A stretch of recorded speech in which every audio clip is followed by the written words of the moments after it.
They finally did it. After months of silence, Nintendo, they finally dropped the trailer for the Switch 2. And it was a shadow drop no less. So other than the leaky pipes that were bursting at the seams where nearly everybody felt like they had some of the Switch with them, and Genki not officially having the Switch 2 with them, which we all knew was a lie, Nintendo finally drops the trailer for the Switch 2. And I can't tell you how excited I was. I already knew what it looked like. The leaks were out there for weeks, really. I was so relieved to see that Nintendo finally dropped the trailer. Nintendo Switch 2.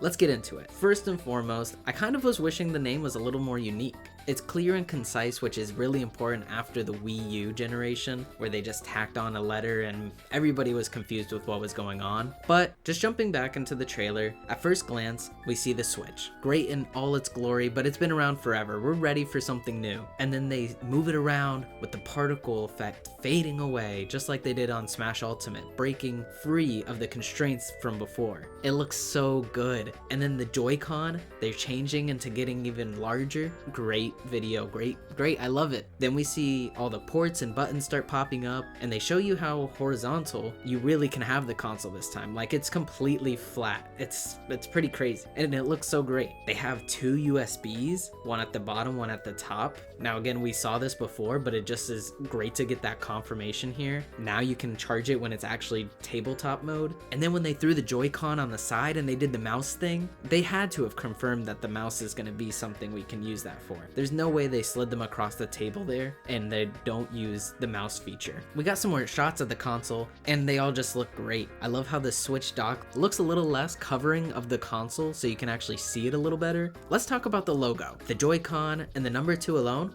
I think those look really great, and it shows the next iteration pretty easily. With the Nintendo Switch at the bottom, honestly, I think the logo looks like a lot to me. The logo itself, it's cramming a lot of information into one spot. However, it's symmetrical, so it's not bad, but I do like the Joy-Con and the 2. I'd love to see how it differentiates between the regular Switch on a store shelf, and then they show one game, and this one game, of course, has to be Mario Kart. The game looks great. We barely see anything, to be honest, but it looks great. I think that we're finally getting that next generation Mario Kart we've been waiting for over a decade. The characters all look like their old 90s renders, kind of like the 64 era, but then when we see Donkey Kong right here, he actually looks like Donkey Kong from the movie itself, so that's really interesting. We already saw Mario Kart looking amazing. It looks like it supports 24 racers at one time, so that's great as well.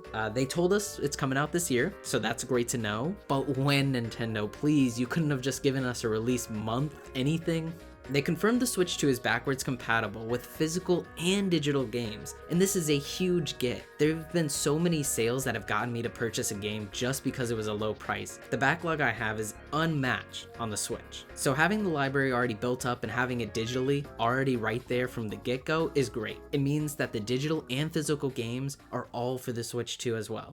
Well, not all the way. There was a little asterisk there. They were telling people that it's not for everything, and some people I feel like are blowing it a little out of proportion, but I think it really comes down to games that use extra accessories like the Labo or the Ring-Con. I don't think that the Joy-Con are going to fit in the Ring-Con the same, and obviously with the console being a little bigger, it's not going to fit inside of the Labo VR. So I think a couple games that we can already think that aren't going to be supported are going to be Ring Fit, unless you have Joy-Con, original Joy-Con, and then the Labo kit games like Garage Builder. They announced that they're doing a Nintendo Direct in April and they're showcasing the console. That's honestly everything we know. We don't know what games, what they're going to really announce, but by that point I really think that April 2nd we're going to get that price drop and the release date. And I don't want to touch too much on leaks or rumors. However, it does line up with one of the ones I've heard that the console might be dropping in May or June. With its release coming so soon after the Direct, if that's true, I'm guessing we're finally going to get the pricing of the console, and then we already know that that means pre-orders are going to go live immediately after it. I'm extremely excited. I'm just glad that they finally said something about the Switch 2 after denying that there was something to see and that the leaks weren't real and that it wasn't official. I'm just glad that they finally put that out there so we could finally see what the Switch 2 really looks like without it just being, oh, well, maybe this isn't the final version. But that was just my thoughts I wanted to share. That was pretty much the gist of it. We saw the console. I'm extremely excited to play. I want to know what it feels like in my hands. As well, everybody, there's a chance that you can go actually see the console in person across the US, Europe, and Asia, where Nintendo's gonna have hands-on experience. You just need to go onto their website and sign up for a chance at it. It's gonna be invite only, so we don't know if we're really gonna get a chance to do anything with it.